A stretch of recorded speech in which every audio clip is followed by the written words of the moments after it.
जम्मू कश्मीर के इतिहास में पहली बार 2022 में रिकॉर्ड 1.88 करोड़ पर्यटकों ने विभिन्न प्रसिद्ध पर्यटन स्थलों की सुंदरता का आनंद लेने के लिए यूटी का दौरा किया। केंद्र शासित प्रदेश में पर्यटकों के आगमन में बढ़ोतरी ने विभिन्न क्षेत्रों में सबसे बड़ा रोजगार सृजित किया है, जो एक कंस्ट्रक्टिव अप्रोच, ट्रांसफॉर्मेटिव इनिशिएटिव और जम्मू कश्मीर को अपने लोगों, संस्कृति और समाज के लिए सशक्त बनाने के लिए इन्वेंटेबल रिफॉर्म्स के माध्यम से इसके ओवरऑल डेवलपमेंट को उजागर करता है। भारत सरकार भी क्षेत्र के लोगों के लिए बेहतर ढांचागत सुविधाएं सुनिश्चित करने और पर्यटकों को लुभाने के लिए महत्वपूर्ण जोर दे रही है।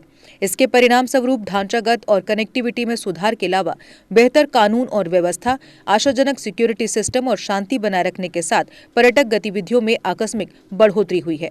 जम्मू कश्मीर प्रशासन केंद्र शासित प्रदेश में विभिन्न पिलग्रिमेज टूरिज्म सर्किट विकसित करके तीर्थ पर्यटन की पूरी क्षमता का पता लगाने पर भी ध्यान केंद्रित कर रहा है। माता वैष्णो देवी मंदिर में दर्शन के लिए आने वाले श्रद्धालुओं की बढ़ती संख्या को देखते हुए सुविधाओं और बुनियादी ढांचे को मजबूत किया जा रहा है। आधिकारिक आंकड़ों के मुताबिक मानतलाई वेलनेस सेंटर का निर्माण कार्य 80 करोड़ रुपए की लागत से पूरा किया गया है और कटरा मल्टी मॉडल स्टेशन की डिजाइन को अंतिम रूप दे दिया गया है। इसी तरह तवी रिवर फ्रंट के अलावा मानसर और सुनसर पर भी काम जोरों पर है और जम्मू कश्मीर देश के टूरिज्म मैप पर अपनी उपस्थिति दर्ज करा चुका है। सरकार इस वर्ष सनासर टूलिप गार्डन को स्थानीय लोगों और पर्यटकों के लिए खोलने के अथक प्रयास कर रही है।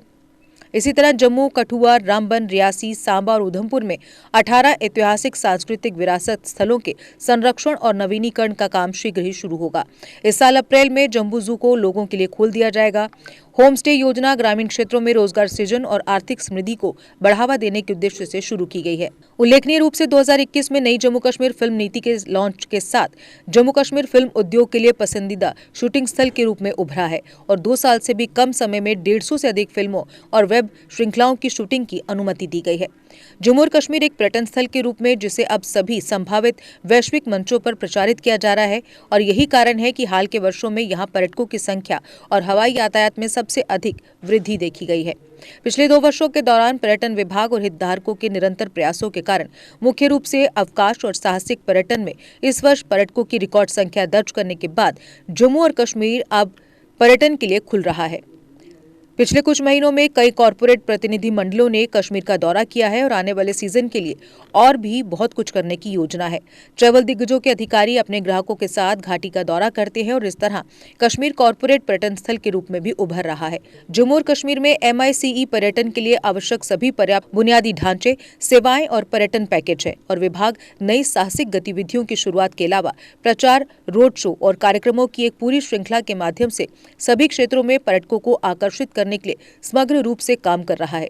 पर्यटकों की रुचि को बनाए रखने के लिए पर्यटन स्थलों का भ्रमण भी प्रशासन द्वारा नियमित रूप से किया जा रहा है। Deshbhagat university Punjab courses offered PhD, post graduate, under graduate, PG diploma, diploma certificate. Contact us for admissions.